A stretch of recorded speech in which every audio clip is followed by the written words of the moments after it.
அஸ்ஸலாமு அலைக்கும் வரஹ்மத்துல்லாஹி வபரகாத்துஹு. இன்னைக்கு வெள்ளிக்கிழமை ஜும்மா நாளில் நாம் இந்த காலை பொழுதை அடைந்திருக்கிறோம், நிம்மதியாக அடைந்திருக்கிறோம். ஆனால் பல மாநிலங்களில் பல்வேறு விதமான பேரிடர்களில் மக்கள் கடுமையான பாதிப்புகளை சந்திப்பதையெல்லாம் நம்ம ஊடகங்களில் பார்க்குறோம். குறிப்பாக இந்தியாவில் வட மாநிலங்களில் பல மாநிலங்களில் மிக கடுமையான மழைப்பொழிவு, அதிலும் குறிப்பாக அஸ்ஸாமை எடுத்துக்கொண்டோமேயானால் அஸ்ஸாம் மாநிலத்தில் கடைசி 10 நாட்களாக மிக கடுமையான மழைப்பொழிவு ஏற்பட்டு அந்த மாநிலம் இதற்கு முன்பு சந்தித்திராத அளவிற்கு மிகப்பெரிய சேதத்தை தற்போது சந்தித்திருக்கிறது. மக்கள் எல்லாம் தங்களுடைய இருப்பிடங்களை முற்றிலுமாக இழந்திருக்கிறார்கள். பல மாவட்டங்கள்ல, பல கிராமங்கள்ல அந்த கிராமமே அந்த காட்டாற்று வெள்ளத்துல அடித்து செல்கின்ற காட்சிகளை எல்லாம் நம்ம பார்க்கிறோம். அது போன்ற பெரும் துயரத்தை அவர்கள் சந்தித்திருக்கிறார்கள். அவருடைய வாழ்வாதாரம் முற்றிலுமாக அழிக்கப்பட்டிருக்கிறது. மிகப்பெரிய ஒரு பொருளாதார இழப்பை ஏற்படுத்திய வெள்ளம் என்று அந்த மாநிலத்தினுடைய முதலமைச்சர், பாஜகவை சேர்ந்த அந்த முதலமைச்சர் அவர்கள் குறிப்பிட்டதை நம்ம பார்க்க முடிந்தது. அசாம் மாநிலத்தை பொறுத்த வரைக்கும் அதிகமான மழை பாதிப்பை சந்தித்த ஒரு மாநிலம் என்றாலும் இந்த மழை என்பது சற்றும் அவர்கள் இந்த அளவிற்கு ஒரு பெரும் பாதிப்பை ஏற்படுத்தும் என்று எதிர்பாராத அளவிற்கு அவர்களுக்கு கடுமையான இழப்பை சந்தித்திருக்கிறது. தனி ஒரு மனிதனுடைய எல்லா அவருடைய சேமிப்புகளும் அவருடைய உழைப்புகளும் முற்றிலுமாக இந்த மழையில் பாதிக்கப்பட்டிருப்பதாக நம்மால் பார்க்க முடிகிறது. பல லட்சக்கணக்கான மக்கள் நிவாரண முகாமிலே அவர்கள் தஞ்சம் அடைந்திருந்தாலும் அவர்களுக்கான அடிப்படையான வசதிகளை கூட செய்து கொடுக்க முடியாத அளவிற்கு அங்கு தொடர் மழையின் காரணமாக பாதிப்புகள் ஏற்பட்டிருப்பதாகவும், பல பகுதிகளில் பாதிக்கப்பட்டிருக்கக்கூடிய மக்களை மீட்க முடியாத அளவிற்கு அந்த வெள்ளத்தினுடைய பாதிப்பு இருப்பதாகவும் இதெல்லாம் நம்ம செய்திகளில் பார்க்கிறோம். அங்க இருக்கக்கூடிய மக்கள் இது போன்ற கடுமையான வெள்ளம் சூழ்ந்திருக்கக்கூடிய நேரத்துல கடல் பரப்பு போன்று அந்த வெள்ளம் இருப்பதையெல்லாம் நம்ம அந்த வீடியோ காட்சிகளில் பார்த்தோம். அப்படின்னும் போது அவங்க தங்களையும் தங்களுடைய குடும்பத்தார்களையும் தங்களுடைய உழைப்பு வாழ்வாதாரத்தையும் காத்து கொள்வதற்கு எப்படி போராடி இருப்பார்கள். அப்படிப்பட்ட ஒரு நெருக்கடியான அந்த சூழலில் அந்த மாநிலத்து மக்கள் இருந்து கொண்டிருக்கிறார்கள்.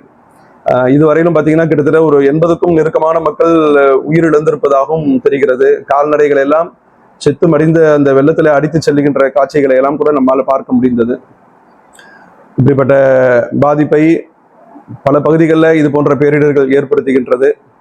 அது போன்ற பாதிப்புகள் ஏற்படுகின்ற பொழுது அவர்களுக்காக நாம் காட்டுகின்ற ஒரு இரக்கம் கூட நமக்கு நன்மையாக மாறும். நபி ஸல்லல்லாஹு அலைஹி வஸல்லம் அவர்கள் சொன்னார்கள், லா யர்ஹமுன்னாஸ் மன் லா யர்ஹம், லா யர்ஹமுல்லாஹு மன் லா யர்ஹமுன்னாஸ். மனிதர்கள் மீது இரக்கம் காட்டாதவர்கள் மீது அல்லாஹ் இரக்கம் காட்ட மாட்டான் என்பதாக குறிப்பிட்டிருக்கிறார்கள். இது நாம் அவர்களுக்காக இரக்கத்தோடு அவர்களுக்காக நாம் கவலைப்படுவது கூட நமக்கு நன்மையாக மாறும். அதை தாண்டி பொருளாதாரத்தில் மிகப்பெரிய பாதிப்பை சந்தித்திருப்பதாக அந்த மாநில முதலமைச்சர் குறிப்பிட்டிருந்தார். உதவி கோரி அவர் தன்னுடைய அதிகாரப்பூர்வ அவருடைய முதலமைச்சருடைய அந்த ரிலீஃப் ஃபண்டு அதையெல்லாம் அவங்க வெப்சைட்ல விளம்பரப்படுத்தி மக்களிடமிருந்து அவர்கள் உதவி கோருகின்ற அந்த இதெல்லாம் நம்ம பார்த்தோம். இது போன்ற பேரிடர் ஏற்படும் போது அந்த மாநில அரசுகள் கோருவதுதான். ஆனால் அசாமை பொறுத்த வரைக்கும் அது பொருளாதார ரீதியாகவும் சரி பின்தங்கிய ஒரு மாநிலம். ஆனாலும் இந்தியாவில் இருக்கக்கூடிய அரசியல் நமக்கு தெரியும். பாஜக ஆளுகின்ற மாநிலம் எனும் பொழுது அவங்களுக்கு ஒன்றிய அரசிடமிருந்து போதிய உதவிகள் கிடைச்சிடும். தமிழ்நாடு மாதிரி வஞ்சிக்கப்படுவதற்கான வாய்ப்புகள் இல்லை. இருப்பினும் நம்மால் என்ன அவர்களுக்காக செய்ய முடியுமோ, வசதி படைத்தவர்கள் பொருளாதார ரீதியில தாராளமாக உதவி செய்யலாம். ஏன்னா ஒருத்தருக்கு உணவளிப்பது என்பது வேற, பசித்தவருக்கு உணவளித்தல் என்பது இஸ்லாத்தில் சொல்லப்பட்டிருக்கிறது. அதாவது எந்த நேரம் அவனுக்கு ரொம்ப தேவை இருக்கோ அந்த தேவை அறிந்து நாம் செய்கின்ற உதவி என்பது இஸ்லாத்தில் மிக வலியுறுத்தி சொல்லப்பட்டிருக்கிறது. வசதி படைத்தவர்களாக இருக்கக்கூடியவர்கள் பொருளாதாரத்தை நேரடியாக அரசாங்கத்திற்கு செலுத்த முடியும். நம்பகமான தொண்டு நிறுவனங்கள் அங்க நேரடியாக சென்று களப்பணி செய்கிறார்கள் சொல்றாங்க. அவங்க யாரு என்னன்றதை அறிந்து கொள்ள வாய்ப்பு இருந்தால் அவர்கள் வழியாகவும் செய்யலாம். அதை தாண்டி அவர்களுக்காக நாம் அதிகமாக பிரார்த்தனை செய்வோம். இந்த நாள் வெள்ளிக்கிழமை ஜுமா தினத்தை பொறுத்த வரைக்கும் நபி ஸல்லல்லாஹு அலைஹி வஸல்லம் அவங்க சொன்னாங்க, இந்த நாளில் ஒரு நேரம் இருக்கிறது, அந்த நேரத்தில் நாம் செய்கின்ற பிரார்த்தனை என்பது அல்லாஹ்விடத்தில் மறுக்கப்படாமல் ஏற்றுக்கொள்ளப்படும் சொல்லியிருக்கிறாங்க. உலகம் முழுவதிலும் பேரிடர்களால் மக்கள் தொடர்ந்து பல பாதிப்புகளை சந்தித்துக் கொண்டிருக்கிறார்கள். இப்போ கூட சமீபத்தில் சில தினங்களுக்கு முன்பு ஜப்பானில் ஏற்பட்ட நிலநடுக்கம், அது போன்று நிலநடுக்கம் என்பதும் என்றோ அரிதாக நடந்த சம்பவங்கள் எல்லாம் இப்போ தொடர்ந்து நடந்து கொண்டிருக்கிறது.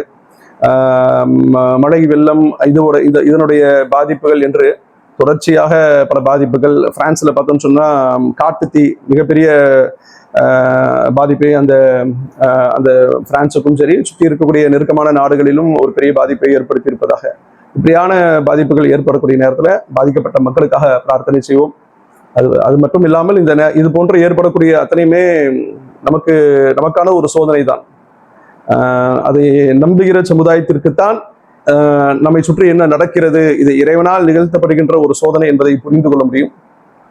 இறைவன் நமக்கான ஒரு பரீட்சை, நமக்கான ஒரு எச்சரிக்கையாக இது போன்ற சோதனைகளை ஏற்படுத்துகிறான். இறை விசுவாசிகளாக இருக்கக்கூடியவர்கள் இந்த சோதனையின் மூலமாக நாம் பெற வேண்டிய படிப்பினை, அது எங்கோ நடக்கிறது என்று நாம இருக்க முடியாது.